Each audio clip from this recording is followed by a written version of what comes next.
Grazie Sandy. Devo dire all'inizio mi dispiace di non parlare in italiano. Ero studente all'Università di Bologna 20 anni fa, ma ho dimenticato troppo in questi 20 anni e se sbaglio non voglio fare uno scandalo per il mio governo, quindi parlo in inglese. Allora, if we could get the slides up. Dove sono? Ecco. All right. I wanted to speak very briefly and share the number one most important thing that I've learned in the last 3 years working for Hillary Clinton. And that number one thing, see if I can get this to work. Can we advance the slide one? Ecco. Is that there is a massive shift in geopolitical power taking place around the world right now. Now, most people who think in terms of shift in power, in shifts of geopolitical power, think about it on a geographic basis, from the United States and Europe to Asia, or from the global north to the global south. I don't know whether that's true or not, but what I do know is that there is a massive shift in geopolitical power taking place in all 195 countries on planet Earth today. And that is from hierarchies, big media companies, government, and other large hierarchies. And its power is being devolved to citizens and networks of citizens. And this transfer of power is being facilitated by the internet. I don't mean this is a total transfer of power. I don't mean that government doesn't have power anymore, that large media companies don't have power anymore, that major hierarchies don't have power anymore.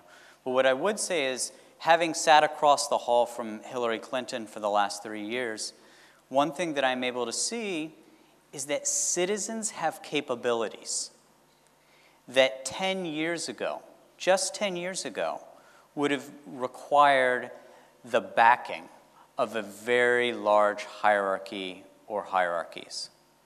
And I think that that's relevant in the context of the forum over the next 2 days in one very specific and one very important way, which is fostering internet-fueled innovation.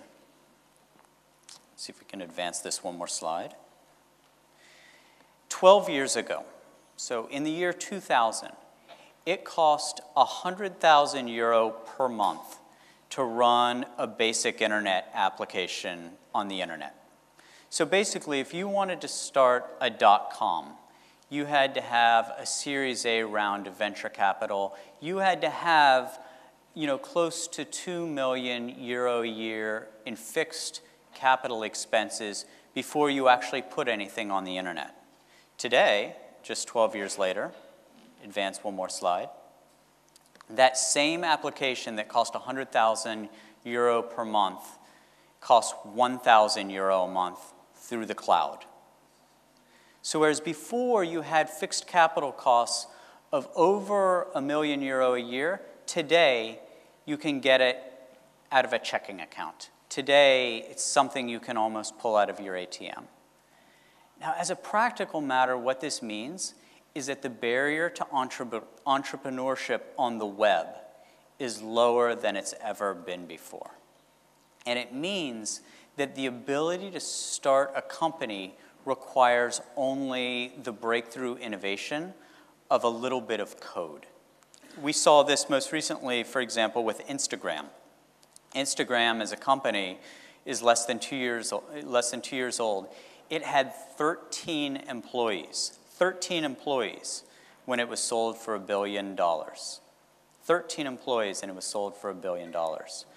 As I travel around the United States right now, what I increasingly see are these young people. I'm 40 years old, so that means everybody under 40 is young to me now.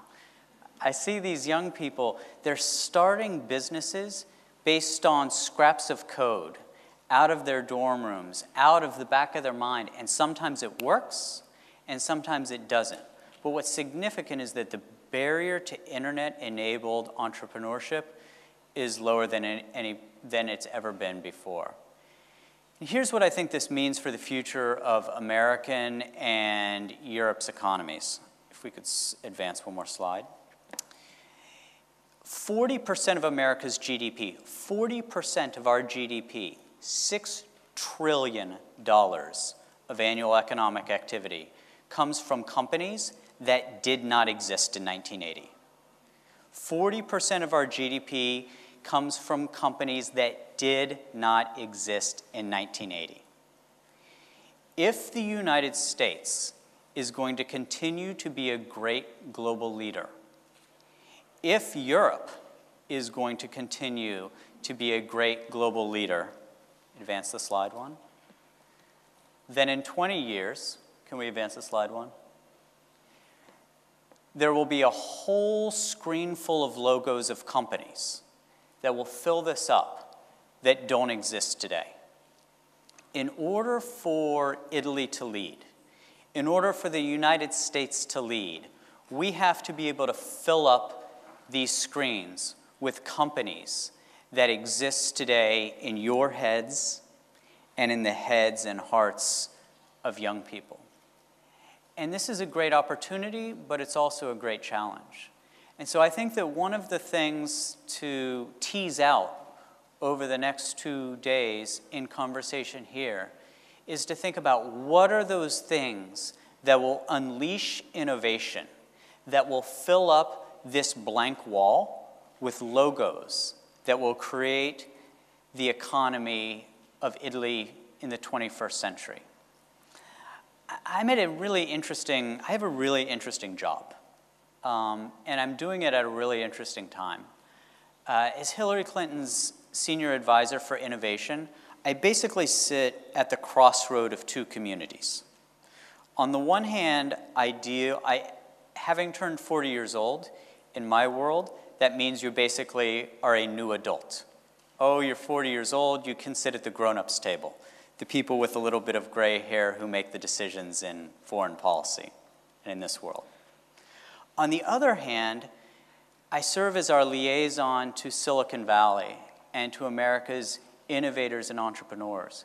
And what's interesting to me is to see that in one community, I'm the youngest person, and in another community, increasingly, I'm the oldest person.